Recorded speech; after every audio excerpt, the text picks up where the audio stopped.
হয় চৈতৰ প্ৰথম জাক বৰষুণে ধুলৰি পৰিৱেশৰ পৰা কিছু সকাহ দিলে চাৰিওফালে ঢোল পেপাৰ গুমগুমনি আৰু মই উপস্থিত আছোঁ মঙলদৈ ইউথ ক্লাবত আৰু ইউথ ক্লাবৰ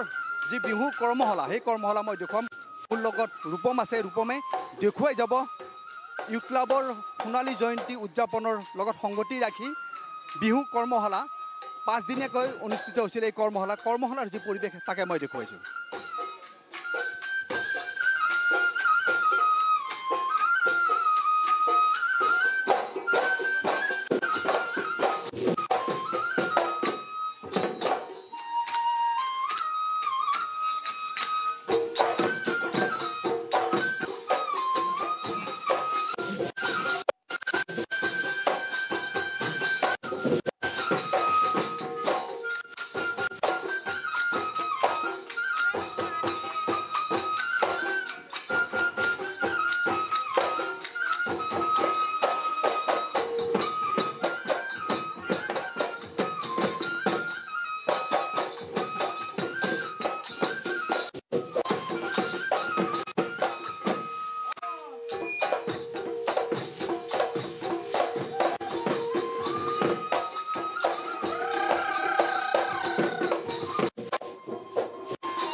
হয় আমি কথা পাতিম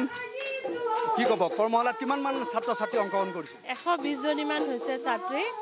আৰু খুব আগ্ৰহ শিকিবলৈ ভাল লাগিছে নতুন প্ৰজন্মৰ ল'ৰা ছোৱালী এনেকৈ ওলাই আহিছে এই দুবছৰ বিহুৰ অলপ হেমেকা আছিলে তো এইবাৰ দেখিছোঁ ভালকৈ হ'ব আৰু আংগিক শুদ্ধতা ৰক্ষা কৰি মৃদুস্মিতাই খুব সুন্দৰভাৱে শিকাইছে নৃত্যভাগ আৰু মৃদুস্মিতা আমাৰ এটা সময়ৰ ইয়াৰে ছাত্ৰী আছিলে সাধনা সংগীত কলা কেন্দ্ৰৰ ইউথ ক্লাবৰ আৰু এতিয়া তেওঁ শুদ্ধভাৱে খুব সুন্দৰভাৱে শিকাইছে আশা কৰিছোঁ আমাৰ দৰঙৰ ছাত্ৰ ছাত্ৰীয়ে নিজৰ সন্মান ৰক্ষা কৰি আমাৰ সংস্কৃতি শিকি ভাৰত তথা বিশ্বত নিজক প্ৰতিষ্ঠা কৰিব পাৰিব মই আকৌ দেখুৱাম ৰূপমে দেখুৱাব কৰ্মশালাৰ যি দৃশ্য সেই দৃশ্য মই দেখুৱাম